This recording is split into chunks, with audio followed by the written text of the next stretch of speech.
Class 6 chapter number 12 topic is serving the purpose. इस chapter में हम देखेंगे कि किसी भी नेशन किसी कंट्री की गवर्नमेंट जो है किस तरह से फॉर्म होती है और किस तरह से वो वर्क करती है और गवर्नमेंट की डेफिनेशन क्या है, what you mean by and government. ठीक है, तो अब ये नहीं है कि ये सिर्फ हम देखेंगे सिर्फ इंडियन कंटेक्स्ट में ही देखेंगे हम कि first topic is our government. तो व्हाट इज गवर्नमेंट?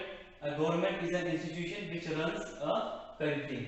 मींस कि गवर्नमेंट क्या है? एक इंस्टीट्यूशन है कि जो क्या करता है, किसी कंट्री को रन करता है। रन करता है मींस कि उसका जो भी day to day administration procedure है, जो उसके रूल एंड लॉज बनाए गए हैं एज अवर कॉन्स्टिट्यूशन, तो उसको ये फॉलो करते हैं और उनके अकॉर्डिंग जो गाइडलाइंस दी गई है उनके अकॉर्डिंग ये कंट्री को रन करते हैं। मतलब जो उसका एडमिनिस्ट्रेशन है उसको ये चलाते हैं अच्छे से। किसके ऊपर चलाते हैं? जो पीपल्स हैं कंट्री के। And government of any country is a body which makes decision for its people. जो डिसीजन बनाती है किसके लिए? जो उसके पीपल्स है। मींस किसी कंट्री की जो पीपल्स है, such as making and implementing laws. ठीक है, लॉज बनाती है और इंप्लीमेंट करती है लॉज को। The government works for the benefit of the people living in the country. ठीक है, तो गवर्नमेंट किसके लिए वर्क करती है? उनके बेनिफिट के लिए करती है, उन पीपल्स के लिए जो कि उस किसी कंट्री या इंडियन कंट्री में जो पीपल्स रह रहे हैं उनके बेनिफिट के लिए वर्क करती है। ठीक है, इसी से क्वेश्चन राइज होता है कि such as making and implementing laws. तो लॉज क्या होता है? तो what are laws? Laws are rule made by the government to maintain peace and order in the country. Means कि गवर्नमेंट अपने कंट्रीज में लॉज बनाती है। वो लॉज क्या होते हैं? गवर्नमेंट के द्वारा बनाए जाते हैं, made by the government to maintain, जो पीस और ऑर्डर फॉलो करवाती है किसको? जो कंट्री के पीपल्स रह रहे थे उनके लिए पीस लाती है, साथ साथ में ऑर्डर इन द कंट्री। तो गवर्नमेंट की डेफिनेशन क्या बनी? Government is an institution which runs a country. क्या करती है? देखो, रन्स अ कंट्री, वो गवर्नमेंट क्या करती है? Body which makes decision for its people making and implementing laws. Government work किसके लिए करती है? The benefit of the people living in the country. ठीक है, बाकी हमने ऐसे देखा हमने कि what do mean by laws. तो लॉज से क्या है? तो मेड करती है, जो लॉज बनाती है कौन? गवर्नमेंट बनाती है। ठीक है, इससे क्या होता है कि कंट्री में पीस मेंटेन करती है। ठीक है, वैसे हमारा नेक्स्ट टॉपिक है लॉ एंड द गवर्नमेंट, कि लॉ और गवर्नमेंट के बीच में क्या रिलेशनशिप है दोनों के बीच में। ठीक है, दोनों कैसे रिलेट होकर काम करते हैं, क्या रिलेशन दोनों के बीच में, और कौन कौन से इश्यूज है जिसपे जो गवर्नमेंट है लॉज बनाती है, कौन कौन से ऐसे इश्यूज है। ठीक है, तो laws and the government, government makes laws for the common interest and welfare of the society. ठीक, कॉमन इंटरेस्ट होते हैं और वेलफेयर किसके? सोसाइटी। सोसाइटी में कौन होते हैं? जो पीपल्स लिव कर रहे हैं। It also make sure that these laws are followed by everyone. ठीक है, तो ऐसा नहीं है कि लॉज बनाती है लेकिन फॉलो कोई ना करे। तो जितने भी पीपल्स हैं कंट्री के, उनको वो लॉज फॉलो करने पड़ते हैं, followed by everyone. The government takes action against those who break laws. ठीक है, तो गवर्नमेंट को पावर है, अगर कोई लॉज को नहीं मानता है, उसके जो रूल्स है उसको फॉलो नहीं कर रहा है, तो उसके ऊपर वो एक्शन ले सकती है जो कि ब्रेक करते हैं लॉज को। For example, if any person is found breaking और destroying public property like parks, bus stand और bridges, he she can be arrested और पनिश्ड बाय द लॉ। ठीक है, तो जो जैसे पब्लिक प्रॉपर्टी है, जैसे पार्क्स है, बस स्टैंड है, ये पब्लिक प्रॉपर्टी है। क्यों? क्योंकि जो जितनी भी पब्लिक है सब इसको यूज करती है। अगर कोई इसको हार्म करता है तो जो गवर्नमेंट है वो एज अ लॉ उसको पनिश कर सकती है। ठीक है, साथ ही में देखते हैं decision making power of the government is of no use if the laws are not implemented properly. ठीक है, अब ऐसा नहीं है कि गवर्नमेंट ने लॉज बना दी है लेकिन इसको कोई भी इंप्लीमेंट नहीं कर रहा है। अगर अच्छे से इंप्लीमेंट नहीं कर रही है तो लॉज बनाने का फायदा क्या है? ठीक है, तो इसका भी काम है गवर्नमेंट का कि जो लॉज बनाया है उसको इंप्लीमेंट भी प्रॉपर्ली करवाना है इसको। ठीक है, तो लॉज कौन कौन से इश्यूज पे बनते हैं? जैसे सोशल इशू हो गया, equal opportunity for all, health issue, poor and weaker section के लिए लॉज बनते हैं। ठीक है, साथ ही साथ में एक और भी वर्क है, government is required for making rules and regulation and to run the country. And what are the things for which a government is required? A government is required for the smooth functioning of the country. Government की requirement इसलिए है ताकि country की जो functioning है वो smooth run कर सके। ठीक है, अब ये देखते हैं नेक्स्ट की नीड फॉर अ गवर्नमेंट, कि हमें गवर्नमेंट की जरूरत क्यों है। तो people living in a country requires some authority और decision making body to resolve conflicts and to provide solution for day to day their problems.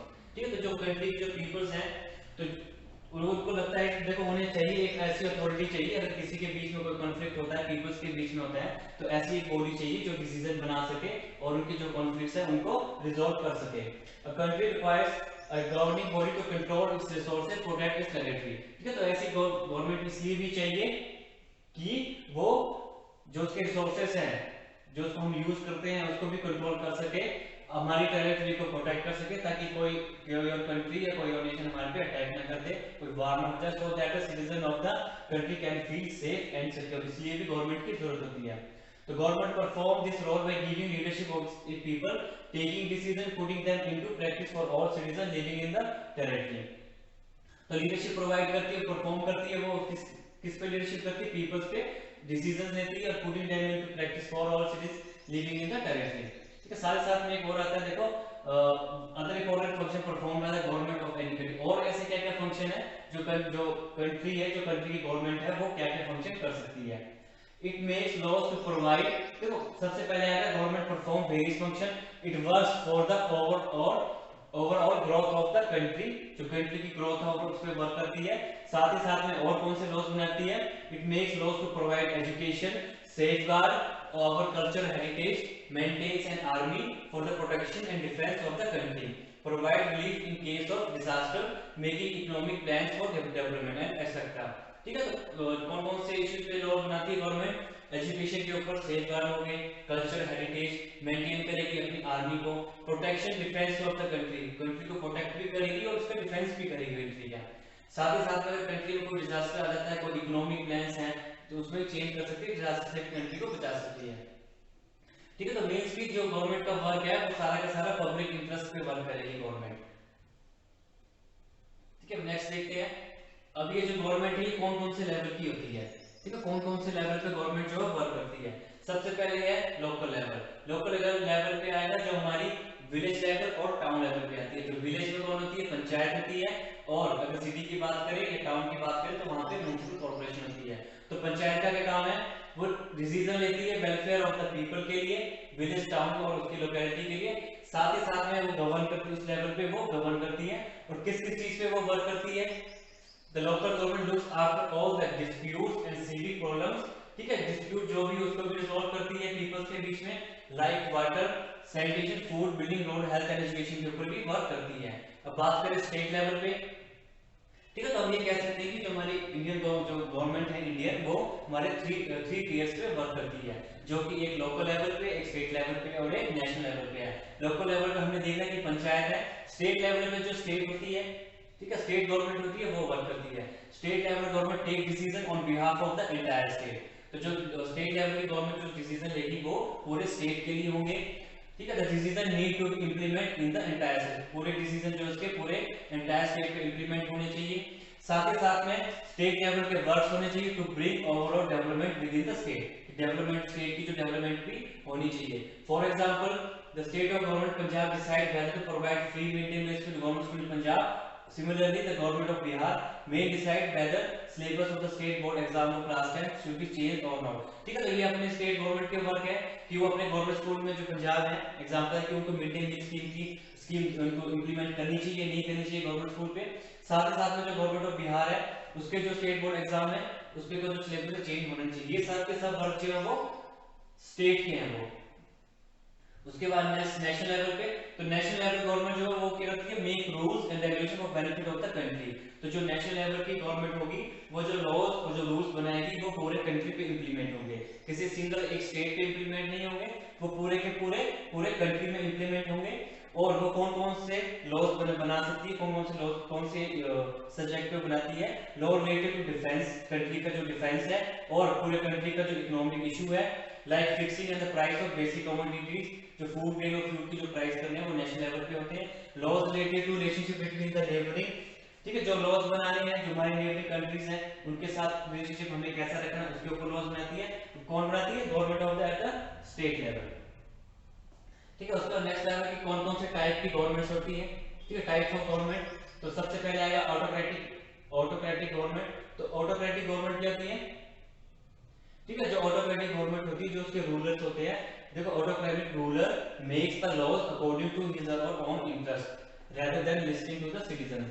हम इसको कह सकते हैं कि ऑटोक्रेटिक मींस कि अगर कोई किंग है जो कंट्री को चला रहा है, जो लॉज है वो कोई किंग बना रहा है, वो क्यों बना रहा है? लॉज अकॉर्डिंग उसके अकॉर्डिंग बनेंगे, उसके अपने इंटरेस्ट होंगे, लेकिन जो उसके सिटीजन होंगे उसके इंटरेस्ट में नहीं होंगे। मतलब हम कह सकते हैं कि जो ऑटोक्रेटिक गवर्नमेंट है वहां पर किंग होते हैं, वो रूल करता है और वो लॉज बनाता है, अपने इंटरेस्ट के लिए बनाता है, उसको सिटीजन्स के लॉ, सिटीजन्स के इंटरेस्ट का तो कुछ लेना देना नहीं होता है, ठीक है। तो वो जो सिटीजन उनको लिसन नहीं करता है। उसके बाद कहते हैं monarchy.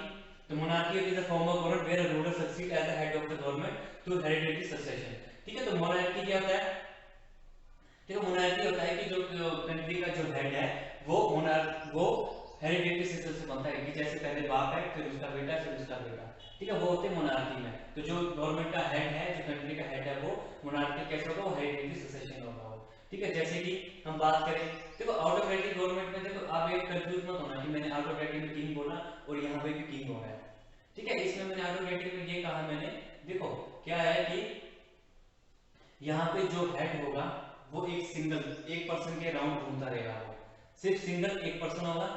They are showing place where people are protesting against existing form of government. They vote a democratic government, so that means there are various types of government. Means कि वहाँ पे जो हेड होगा एक सिंगल पर्सन होगा, जो वहाँ की गवर्नमेंट होगी, ऑटोक्रेटिक गवर्नमेंट जो होगी, वहाँ पे डेमोक्रेसी नहीं होगी। अगर किसी कंट्री में डेमोक्रेसी नहीं होगी मीन्स कि वहाँ के पीपल जो है वो उसको वोट की मेथड से उसको इलेक्ट नहीं कर सकते अपने रूलर्स को, तो एक टाइप का वो किंग ही हुआ ना वो, ठीक है।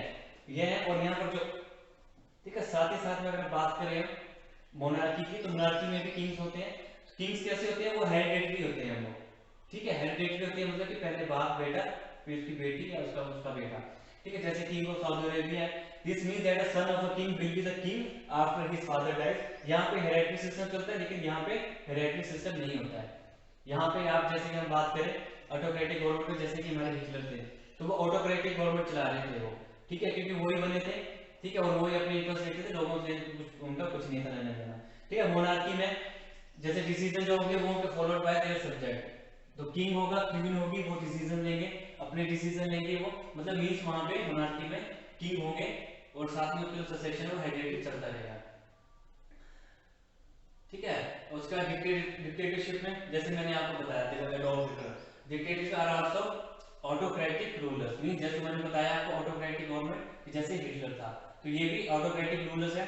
But unlike in a monarchy the leader of dictatorship is not chosen according to the heredity of rule, क्योंकि हेरिडिटी नहीं होते हैं वो, लेकिन वो बन जाते हैं। He might be a person elected by the people who later took power and turn into a dictator, means कि हो सकता है डिक्टेटरशिप में कि उसको जो इलेक्ट हुआ था, जब वो इलेक्शन से हुआ था, पीपल ने इलेक्ट किया था, लेकिन जब उसके पास पावर आ गई तो वो टर्न इनटू अ डिक्टेटर।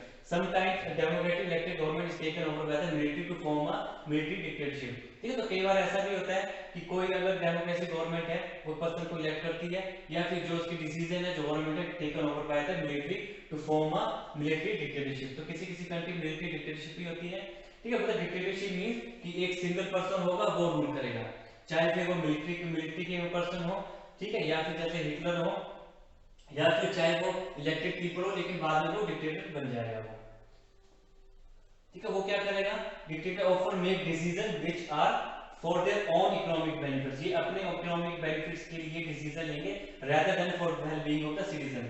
तो सिटीजन के वेल बीइंग से लेना देना उनको नहीं, बस अपना ही इंटरेस्ट वो देखेंगे वो, ठीक है। उसके बाद लास्ट बात करते हैं जो सबसे कॉमन फॉर्म है और मैक्सिमम फॉलोड होती है पूरे वर्ल्ड में, जैसे हमारी इंडियन की भी डेमोक्रेटिक गवर्नमेंट। तो डेमोक्रेटिक गवर्नमेंट ये होती है कि वहां पे जो पावर होती है एक्चुअली पीपल्स के पास होते हैं, जो कंट्री के सिटीजन होते हैं उनके पास पावर होती है कि वो अपने रूलर्स को इलेक्ट कर सकते हैं बाय मीन्स ऑफ वोटिंग से।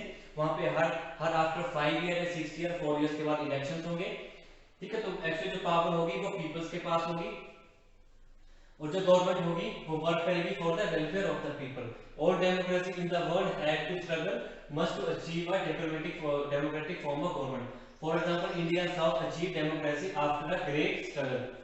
ग्रेट स्ट्रगल मींस कि जब पहले जब इंडिया इंडिपेंडेंट हो गया तब उसके बाद इंडिया डेमोक्रेटिक कंट्री कहलाया था, ठीक है। तो आपने याद रखना डेमोक्रेटिक गवर्नमेंट होती है जहाँ की जो कंट्री जो सिटीजन होते हैं वो अपने रूलर्स को इलेक्ट कर सकते हैं बाय मींस ऑफ वोटिंग से, ठीक है। उसके भी रूल्स होते हैं कि वोटिंग कौन कर सकता है, जैसे इंडिया में अब 18 इयर्स एज होनी चाहिए मिनिमम, और अब उसके ऊपर वोट कर सकते हैं और अपने रूलर्स को इलेक्ट कर सकते हैं, ताकि वो सब मिलके वो अपनी गवर्नमेंट फॉर्म करते हैं वो, ठीक है। उसके बाद हम देखते हैं कि features of a democratic government क्या है, फीचर्स क्या क्या है इसके,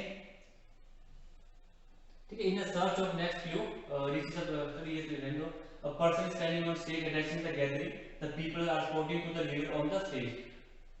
ठीक है, तो यहाँ पे क्या होता है कि वो इलेक्शंस होते हैं, this type of government would be really effective, means कि वहां पे जैसे इलेक्शंस होंगे, the various features of democratic government are in a democracy people choose their representative, ये मैंने बता चुका हूं आपको, लेकिन फिर भी रीड कर लेते हैं, democracy people choose their representative और leaders, this is turn from the government, जिनको वो चूज करेंगे वो फिर गवर्नमेंट बनाएंगे, the people elect their representative through a process of voting in the election, कि वो क्या करेंगे, वो वोट डालेंगे और अपने रूलर को इलेक्ट करेंगे और मिलके क्या करेंगे, वो गवर्नमेंट को फॉर्म करेंगे।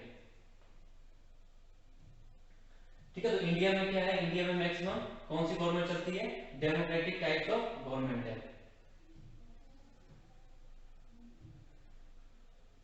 ठीक है, उसके बाद आता है कि डायरेक्ट डेमोक्रेसी, डायरेक्ट डेमोक्रेसी कैसी होगी, देखो डेमोक्रेसी को भी आगे फर्दर डिवाइड किया डायरेक्ट और इनडायरेक्ट में, तो डायरेक्ट डेमोक्रेसी होगी, फॉर्म ऑफ गवर्नमेंट होगी, तो उसमें क्या होगा कि पीपल पार्टिसिपेट करेंगे directly in the making of important government decision, तो जितने भी गवर्नमेंट के डिसीजन होंगे उसमें जो पीपल होंगे डायरेक्टली पार्टिसिपेट करेंगे। डायरेक्ट डेमोक्रेसी में पीपल्स वोट डायरेक्टली, तो जो डायरेक्ट डेमोक्रेसी की वहां पे जो पीपल्स होंगे, अगर कोई लॉ बन रहा है तो वहां पे पीपल डायरेक्टली उसमें वोट कर सकते हैं और वो बता सकते हैं कि वो लॉ इंप्लीमेंट होना चाहिए, वो लॉ मेक होना चाहिए या नहीं होना चाहिए, या फिर such a voting system is called referendum. ठीक है, तो ये एंशिएंट ग्रीक में होता था जहां पर डायरेक्ट डेमोक्रेसी थी, काफी पॉपुलर थी, तो एंटायर सिटीजन को वहां पे सिटी को पूछा जाता था कि अगर आपको ये लॉ इंप्लीमेंट करना तो आकर आप वोट करें आप। ठीक है, तो together to make decision regarding taxes, war and so on, तो वहां पे वार होनी चाहिए, वहां कितना टैक्स देना चाहिए, वो सब डिसाइड करते कहां पे, एंशिएंट ग्रीक में सिटी स्टेट में था। अब बात करते हैं indirect democracy. Indirect democracy form of government जहां पे पीपल जो है अपने रिप्रेजेंटेटिव को इलेक्ट करते हैं टू अ लेजिस्लेटिव बॉडी में, और वो आगे जाके लॉज बनाते हैं, किसके लिए बनाते हैं, जो सिटीजन ऑफ द कंट्री होते हैं, जो किसी कंट्री में रह रहे थे उनके लिए वो लॉज बनाते हैं, उसको कहते हैं decision taken by the elected representatives, वो होती है इनडायरेक्ट डेमोक्रेसी। तो यहाँ पे क्या होता है, इनडायरेक्ट डेमोक्रेसी जैसे इंडिया को हम कह सकते हैं कि इंडिया में इनडायरेक्ट डेमोक्रेसी है, वहां पे पीपल्स पहले वोट करते हैं, अपने मेंबर्स को इलेक्ट करते हैं, आगे जाके वो लॉज बनाते हैं, किसके लिए, जिन पीपल ने उनको इलेक्ट किया होता है। तो legislative body forms a government in which makes laws. ठीक है, तो जब ये इलेक्टेड मेंबर जीत जाते हैं इलेक्शंस में, तो ये बॉडी फॉर्म करते हैं गवर्नमेंट की, जिसको कहते हैं लेजिस्लेटिव बॉडी, और वो बैठ के वहां पे लॉज बनाते हैं, पॉलिसीज बनाते हैं, डिसीजन लेते हैं to run the country. In a direct it is very important to vote for the right candidate. तो इनडायरेक्ट डेमोक्रेसी में सबसे मेन पार्ट ये है कि जो वहां के पीपल्स हैं, जो कैंडिडेट हैं, उनको राइट होना चाहिए वोट डालने का।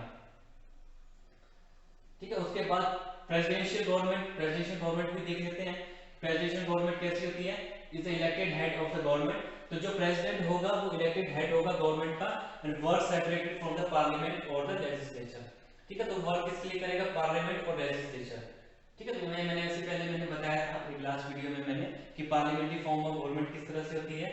जैसे अगर स्टेट की बात करें तो वहां पे विधानसभा, विधान परिषद होती है, विधानसभा में कौन कौन बैठते हैं, जो कि अगर स्टेट में इलेक्शन हो रहे हैं तो पीपल्स वोट करेंगे और अपने रिप्रेजेंटेटिव को इलेक्ट करेंगे और वो लेजिस्लेटिव बॉडी में बैठेंगे, जिनको कि हम एमएलए कहते हैं।